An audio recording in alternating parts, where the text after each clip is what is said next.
Barley the Bear Stories. Barley the Bear Meets the Queen. Written and read by Sarah Fiander Harrison. As I watch the falling snow, my thoughts turn to a place I know, where my two best friends, Barley and Jack, wait patiently for me to head back. To Pawlett Island it's off I go, to laugh, have fun, and play in the snow. There's something magical about winter trees when icicles hang instead of leaves. Clear and sparkly in the morning light, they drip in the day and refreeze at night. Now that sleeping Barley did not do at winter time the whole thing through, he played and stayed with his canine friend until springtime called at winter's end. On one lovely December day, Barley and Jack were out at play. What they noticed as they walked was going to start a lot of talk. Through the forest and in the trees hung coloured flags instead of leaves. Eyes wide open they made their way, following the flags to the shore of the bay. Now the beach never really icy became, but the forest lake gave winter games.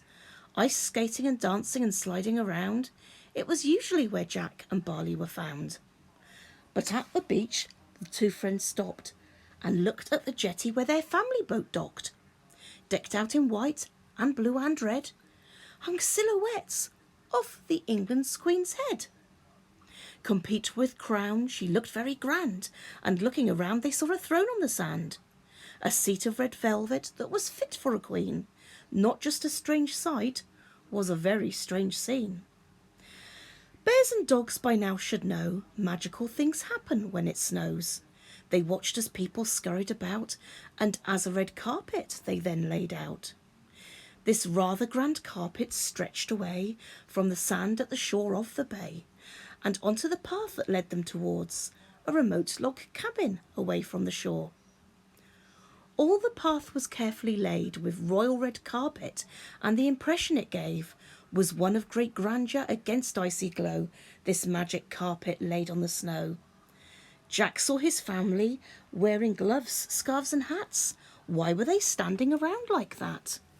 A hub of excitement filled the air, which swirled towards the dog and bear. At that moment rose no mighty din, as the sound of great trumpets heralded in a grand old lady dressed in shades of green. Not just any old lady, this was England's Queen. Barley and Jack dropped to all fours as Her Majesty was led up to the door of the log cabin that was now opened wide, ready to usher the Queen right inside. Jack's dad gave a bow. "Welcome, ma'am," he said, "to our remote log cabin, our little homestead." Barley and Jack had rushed right inside and now sat by the Queen's side. "Goodness me," remarked the Queen, "two stranger friends I've never seen. My drum major told me about the parade that Barley the Bear had to save." The Queen went on, "So grateful I wanted to see this marvellous bear personally." To Barley, the Queen then knelt down and placed on his head a golden crown.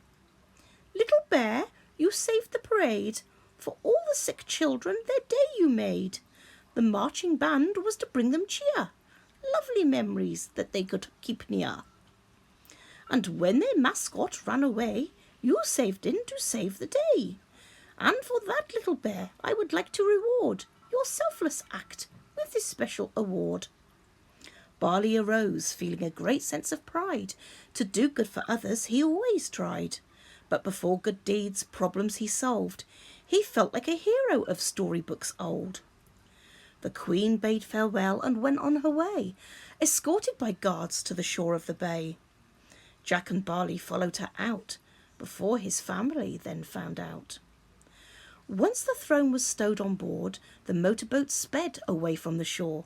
"Uh-oh," said Barley, "we haven't been seen, and here we are on a boat with the Queen." "Oh, golly," Jack raised a paw to his brow. "To get back to Pawlett we must work out how." But time to think they had used up. Oh dear, Barley Bear and Jack Russell Pup.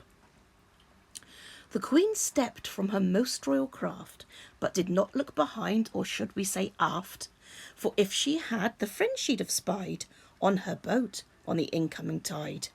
Suddenly they heard a sound, such a roar, they all turned around and looked towards where the noise came, from a rather grand car with a very grand name. "Ooh, here's Madge!" Her Majesty cried, as this wonderful car appeared at her side. A beautiful classic in shades of cream. Such a beauty had to be seen. "Oh, do come on, Liz!" there came a cry. "The best of the day is flying by. And why have you bought a pup and bear? They will cover Madge's seats completely in hair." "Oh, do pipe down, G," scolded the Queen, and noticed the friends that she had not seen. "I'm sure my friends would like a ride before they leave on the outgoing tide." The lady driving stepped out of her car. She was not going to take these animals far. But as lady in waiting, she ushered them in to drive in Madge and sit by the Queen. Madge the car her horn did toot, and all the cars in Frogmore followed suit. As Madge sped away, a gust of wind blew G's lovely hat of red, white and blue. The Queen laughed as the ribboned hat flew away from them all to pastures anew, where it would surely find a head to bestow its pretty ribbons of red. Back at the jetty, Madge came to a stop, so that Jack and Barley out could hop. They thanked the Queen and G and Madge. It was a supercar ride, the best they had had. So Jack and Barley arrived back home at the little log cabin all on its own. And as they tell tales of a magical ride, we will sail away on the incoming tide.